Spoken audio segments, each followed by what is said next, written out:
It's taken 2 weeks, backed by a chorus of criticism from all over the world. But finally, Myanmar's ruling junta has allowed foreign diplomats and UN officials into those parts of the country worst affected by Cyclone Nargis.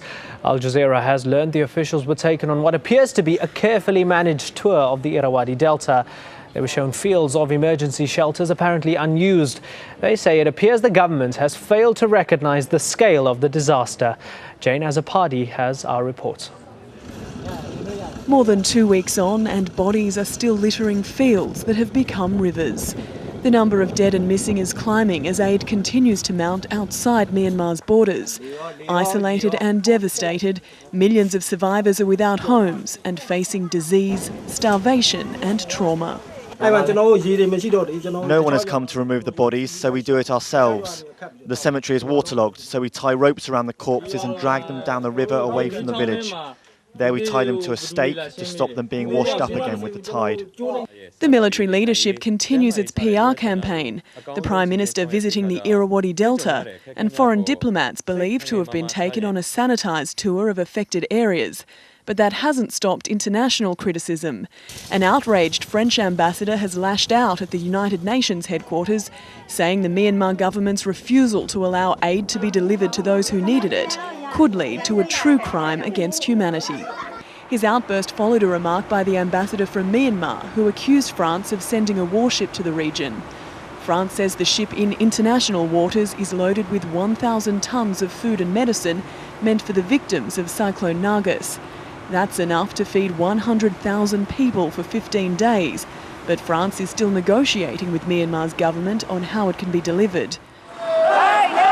Around the world, protesters have seized on that news, saying international governments must ignore the junta's refusal to allow aid in and deliver it anyway.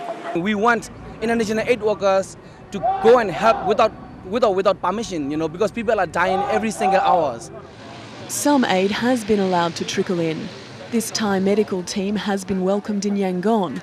The US Air Force has also delivered supplies to the former capital, but it still has to reach survivors. For them, hope rests with Sunday's planned visit by the UN's humanitarian chief John Holmes, who will plead with Myanmar's leaders to allow international help to reach those who need it. Jane Azapadi, Al Jazeera. Larry Jagan is an expert on Myanmar based in neighbouring Thailand. He says the response of many people on the ground to the regime's handling of the disaster has been of extreme anger. What happened in September with the crackdown on the monks is small fish compared to the anger now, because it's a natural disaster affecting millions of people, and the army should have been coping with it. They are furious. I think the real issue will be to what extent there are food shortages in months to come. If the new rice crop can't be planted in the Irrawaddy, which is at the moment flooded with salty water, and there are shortages of food, we will definitely see protests. I suspect in the next 6 months the anger is going to grow, and we are going to see people venting their anger at the regime. And the only way they can do that is by protesting. And if the monks take the lead as they did last September, it's going to be a very potent force. Thousands of people have been ordered to evacuate to higher ground in China's earthquake zone. It is feared a lake could burst its banks near the epicenter in Sichuan province. Meanwhile, the official death toll has risen to nearly 29,000 people, and experts say that will rise as hopes fade in finding survivors.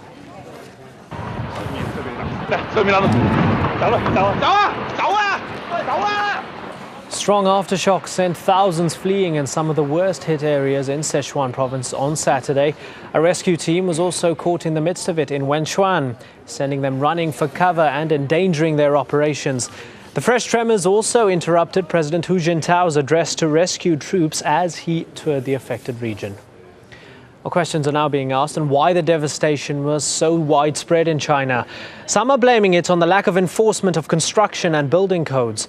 Marco Tigas looks now at the state of the country's infrastructure. This is when the landscape of Sichuan province changed. Survivors say in minutes the world crumbled and towns were reduced to rubble. In one area, 80% of structures collapsed. This was one of the worst, Juyuan Middle School.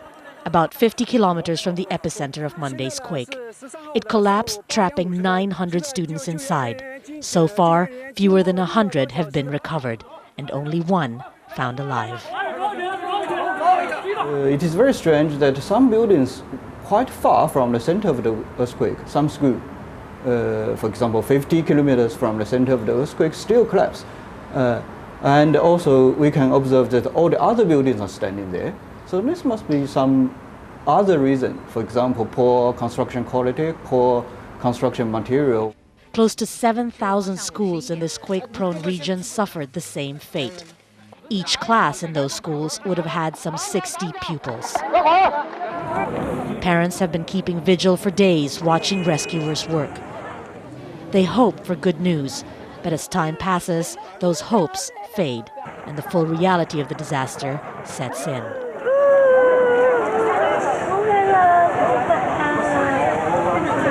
Now there is growing anger at how this could have happened when the country has strict building codes. There are building codes in every country. It's a matter how you want to how forcefully you want to execute it. Okay, so apparently this building code has not been executed. Peng says the impact of a quake as strong as Monday's could have been reduced by 40% if structures were built correctly. But that would have added 5 to 10% on top of construction costs. And many contractors may have cut corners as they wouldn't have made much money on such projects, schools being only mid-sized buildings and paid for by the government. Chinese leaders say they will punish anyone found responsible of substandard construction. But that's little consolation to survivors, who sent their children to schools on Monday and 5 days later are still hoping they might come home. Margot Ortigas, Al Jazeera.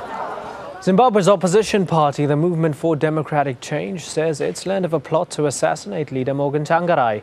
Al Jazeera was told of the alleged attempt on Tsvangarai's life as he was preparing to return to Zimbabwe for a presidential runoff against Robert Mugabe. Well, certainly I think that it will bring Zimbabwe's issue, or particularly the runoff, to greater attention, particularly in the region, with these sort of reports coming from South Africa, coming from Morgan Tsvangarai's camp, that they have failed to arrive here as was scheduled for today because of this plot being unearthed. But I think the reaction coming from here, or likely to come from government here, is that, I mean, this is absolute nonsense, because Morgan Tsvangirai left Zimbabwe on his own, used formal exits using a Zimbabwean passport. If anybody was out to assassinate him, he would have been assassinated earlier, or he would have been denied permission to leave the country. Been speaking earlier to ZANU-PF spokesman Chris Mchangwa, who says, I think ZANU-PF, with the way it is preparing for this runoff, which is scheduled for June 27, it will be unfortunate for Morgan Tsvangirai to be assassinated, because they would rather assassinate him in terms of the election result, with President Mugabe winning. So I think that a lot of attention is going to be brought to this, particularly because of these allegations of a plot to assassinate the opposition leader. The leaders of almost all of Lebanon's bickering political factions are gathered under one roof, just down the road from here at a hotel in Doha. However, they're not sitting in the same room. The hosts of the talks have had to separate the 14 factions into smaller groups to look at the sticking points one at a time. Al Jazeera's Rula Amin is at the talks and explains how they've been going so far.